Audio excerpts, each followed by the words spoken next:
I will bring fire to the earth. Now, putting this in context, if we had been in worship on the lectionary last week, you would have heard me saying those soothing words from Jesus, "Have no fear, little flock."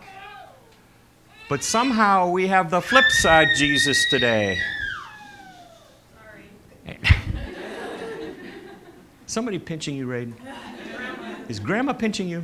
Yeah. Shame on her.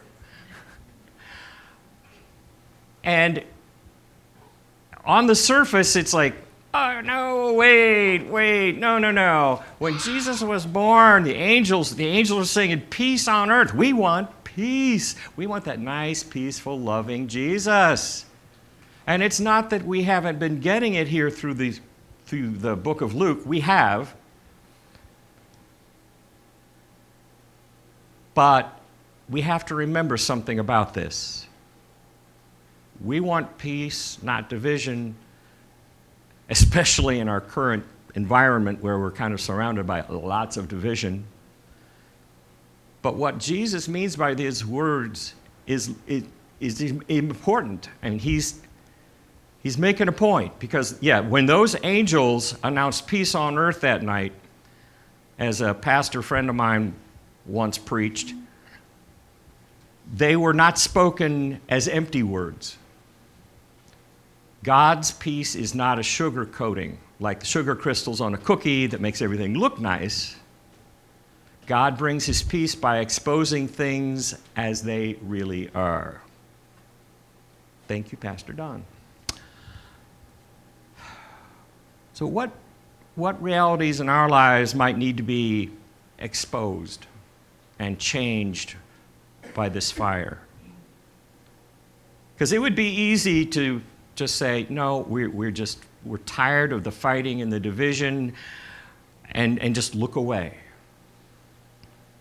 Last week, conversation with one of my daughters-in-law, she's saying, I can't listen to the news anymore. I can't do it. I listen to podcasts. I hide. And we could do that. We could hide from all the stuff that's going on here that needs to be addressed, or we can accept its presence and accept what needs to happen to fight racism, to fight generational poverty, to fight growing income inequality. But it sure is easier to look away. And Jesus didn't look away. His life was all about fire. He called out the Roman occupiers. He called out the temple leaders. And he did split families. I mean, let's face it, James and John left Dad in the boat. So there's that. He also was rejected by his hometown of Nazareth. They didn't like it when he said, "The Spirit of God is upon me, and I have come to heal the sick, bring sight to the blind, relieve the poor, and set the captive free." They didn't care for that much. His family thought he was nuts, tried to kidnap him. There's some division. So what Jesus is doing here is saying, the light is yellow. We're all familiar with traffic lights, right? If it's green, you know you're good to go, and we've been good to go, and Jesus is this close to the cross at this point, and the light is now yellow. Now, when the light is yellow, you have to make a choice. You could say, yes, I can stop my car without squealing tires and causing chaos, and do that, and hope the guy behind you is paying attention. Or you could say, I cannot stop my car without chaos, and make sure you get through the light while it's still yellow. Jesus is saying, you see the signs of the weather, here's the signs of the times. The light is yellow. You're going to have to make choices, and if you're making the choices that I want, there's fire involved, and there's division involved. And if we look at it 2,000 years later, it hasn't changed all that much. We still have to make choices, and sometimes that causes disagreements because we're hardwired to disagree. There's there's a bunch of them, but one particular old joke, the young rabbi has come to a new congregation leading his first service, and they get to one particular prayer in the service, and half the congregation stands up to pray, and the other half sits, refuses to get up. And then they start harassing one another while they're praying because they're doing it wrong. Is this sounding familiar? So he's going, all right, what is this? They're going, it's the tradition. We always stand. And the other group says, no, we always sat. He said, who can I go to and get an answer here? And he said, well, Herman. He's the oldest member of the congregation, but he's in the nursing home. So the rabbi takes one of the standing bunch, one of the sitting bunch, the noisiest ones, and they go to the nursing home.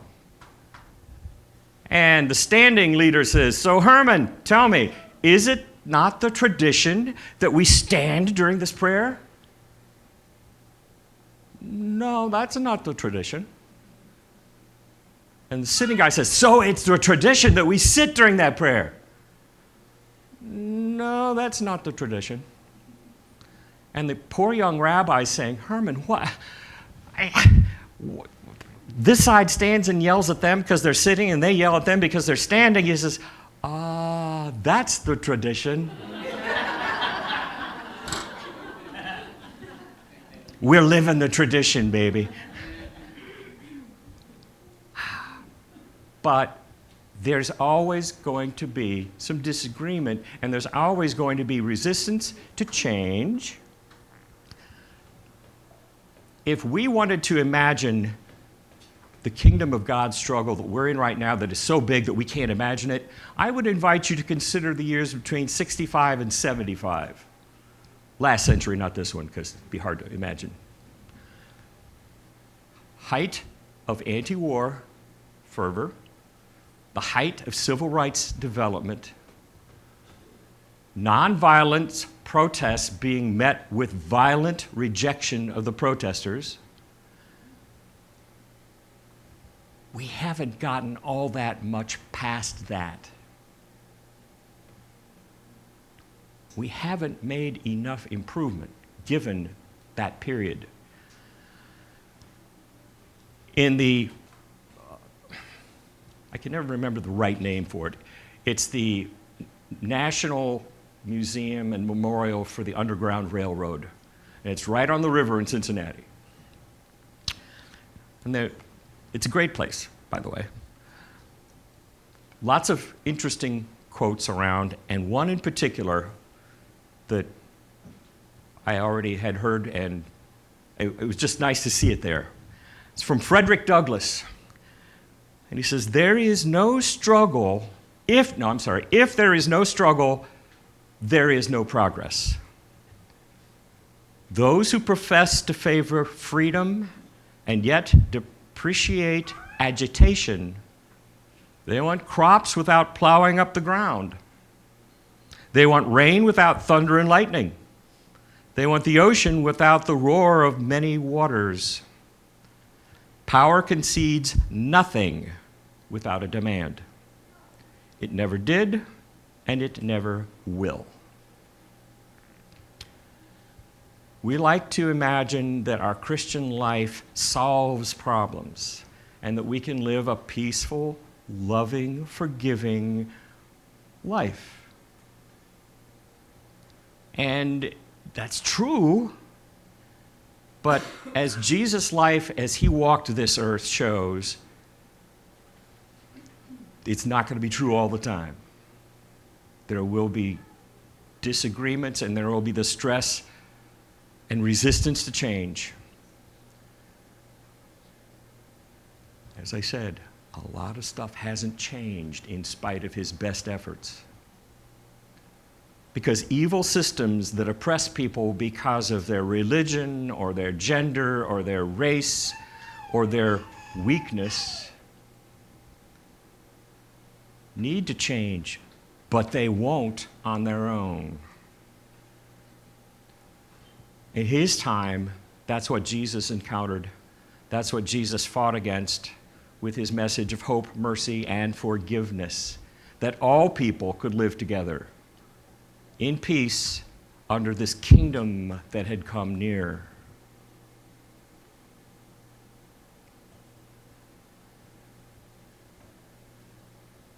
So, what are we willing to give up in our comfort zone to confront things that need to be confronted in a nice, polite way? I don't know. Because we like the status quo. It's like my daughter-in-law said, it's more comfortable to ignore it and just let it go by. And Jesus said, no. I bring fire. And it wasn't just Jesus. If you are one of those people who's been reading through the Bible in a year, thank you, Shara, for every week keeping us updated on the schedule. Today's reading from Jeremiah is the appointed first lesson where God says, "Are not my words fire and a hammer to break stone?" Throughout the Old Testament, fire represents cleansing and purification. John the Baptist says, "One who comes after me will baptize you with fire, not water." But all change brings stress, brings fear, brings division. And giving in or giving up our claims to being right can be painful. So following Jesus and trusting this path in this kingdom walk is not always easy. Loving like Jesus is hard and doesn't come naturally to us fully human people, and often leads to division and trials by fire.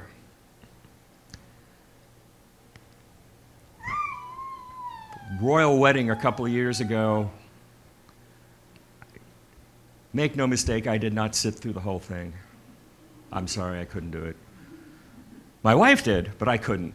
But I made a point of watching when Bishop Michael Curry gave his sermon, because I like Bishop Michael Curry.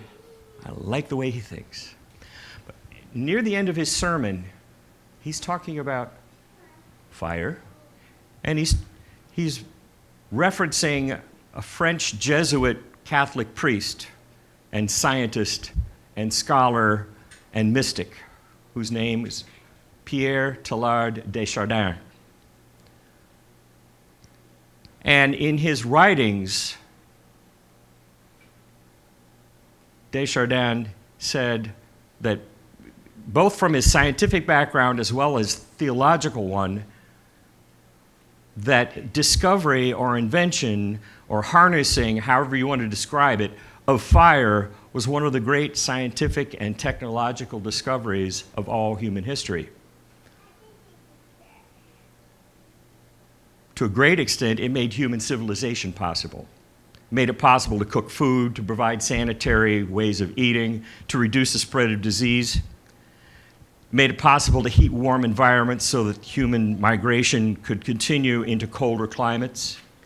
It made possible the Bronze Age. It made possible the Iron Age. It made possible the Industrial Revolution. None of that would happen without fire. And the advances of fire and technology are greatly dependent on the human ability and capacity to take fire and use it for human good. And then he goes on to talk about another fire.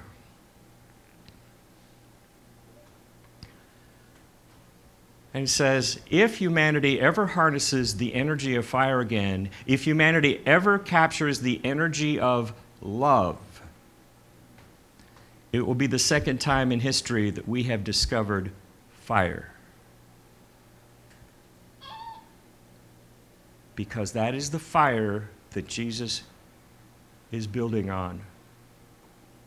That is the heat that he counts on, the heat of God's love.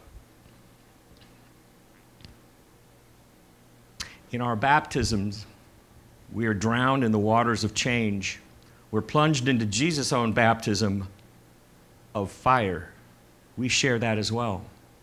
We share the struggles, but we also have the joy of resurrection and resurrection life. And we have a promise of new and abundant life now and a kingdom forever. That's the promise, that we're not there, but we're aiming for. And we need that fire that Jesus brought to earth, that fire of love and the ability to overcome our own resistance and our willingness to argue about standing or sitting, and much more important things like who gets to live where and how people are going to eat and who gets to decide. And it ultimately will not change without relying on that fire of love and be willing to say, I need to talk to you. We might not agree. Let's talk. Let me tell you about what God says. Would it make a difference? Not always, but sometimes. Will it bring change? Not always. Maybe not often, but sometimes. But maybe it's worth a shot to remember that fire, remember that promise, and remember that kingdom, and trust that we are still living into it and have the wherewithal, because of God's love and Jesus' example, to walk that path out there. Amen.